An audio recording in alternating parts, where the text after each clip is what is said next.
Mbote mingi na mabote na biso esika tozwami. Kolo eso pambola biso. Bien aimé, je suis passé pour te fortifier. Na 2026 oyo nzamba tindeli yo liloba. Toi servante, toi serviteur. Nzamba tindeli yo liloba. Nzamba yoki lo sambo na yo. Nzamba yoki ba cri. Oyo zo beta butu na moi. Ozo lalate. Atindeli yo liloba. La Bible nous dit, c'est lui qui sonde le rein et les cœurs.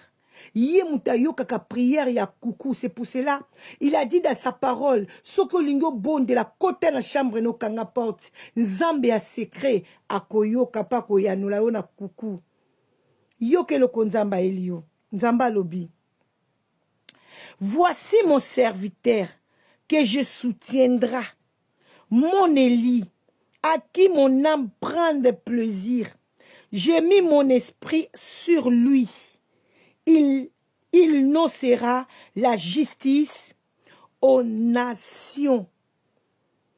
Okomema kombo nzambe na nation.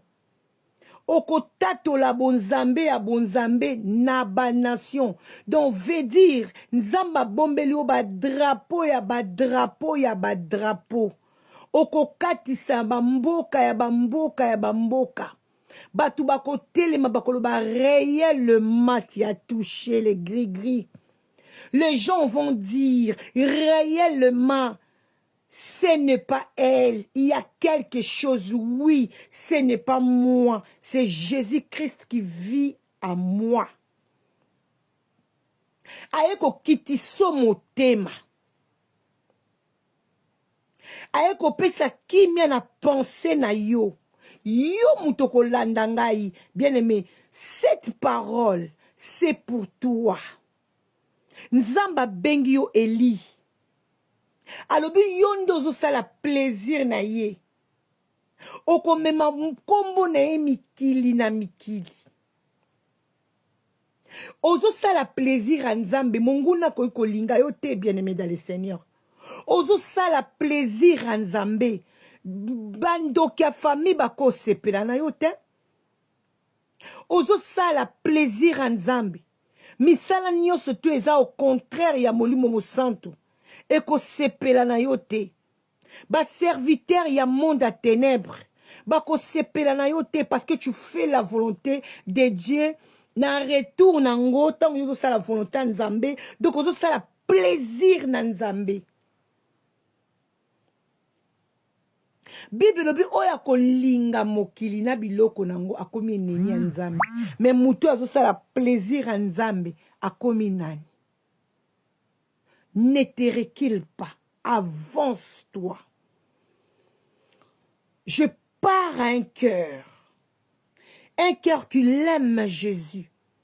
Un cœur qui veut servir Dieu vivant. Ne regarde pas à gauche. Ne regarde pas bien-aimé à droite. Regarde devant. Sois focus. Ba problème est la kabiso. Et il y a pour un bout de temps. Pour un temps court, ça va passer. Et que tika la kakawana te. Non. Et que leka. Ayez pour décourager yo. Déception. Ayez pour décourager yo. Maladie. Ayez pour décourager yo. Ayez pour décourager yo, bien-aimé. Mais ne te découragez pas. Parce que yo a plaisir ya Nzambe. Nzamba tindi lilobo pona yo oyo kolanda ngai. Tanga bien-aimé na Esaïe 42, 1 à 2. Et ko fortifier yo. On peut comprendre que osa n'importe qui. Tu es pas n'importe qui. Osa loko la bâtonnier sauté. Yosa élu. Osa onzamba tu es mis à part. Pour faire quelque chose. Pour aller dans le monde entier. Pour parler la justice de Dieu.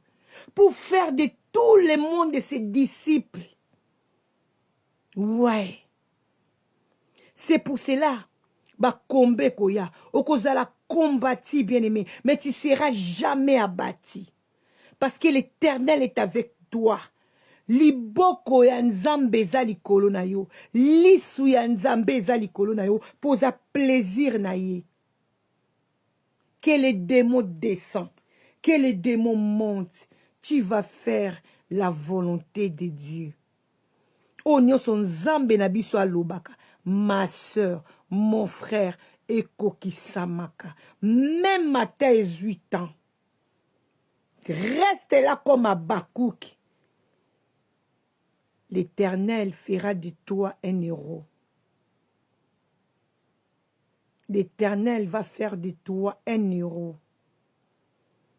Bako lobela kombo na yo mokili mobimba. Bako beta lisolo no baloba réellement c'est pas elle. Il a touché. Elle a touché à quelque chose. Parce que baebi ba promesse en nzambe te ezali kolo na yo. Reste comme Habakkuk. Focus ma sœur. Focus mon frère. Olobi nazoko ko telema makolo mibale te. Yaya oko telema po nzambe nda simbi makolo na yo. Apesi yo makolo ya babiche. Apesi yo makolo ya bapunda. O ekimaka. O ekimaka mbango elembaka te. Et puis les combats que tu subis aujourd'hui, c'est pas toi qui vas combattre. C'est le Seigneur qui va combattre pour toi. C'est pour cela, Seigneur, il me dit que je te dis, gardez toujours silence.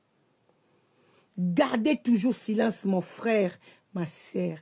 Lui, il va combattre pour toi. Il ne va pas te laisser. Il est là avec toi. Pendant que tu pleures dans ta chambre, la porte est fermée, Dieu te voit. C'est pour cela qu'il t'a envoyé cette parole. Pendant que meliso maya piyo, oyebaki oza elina ye.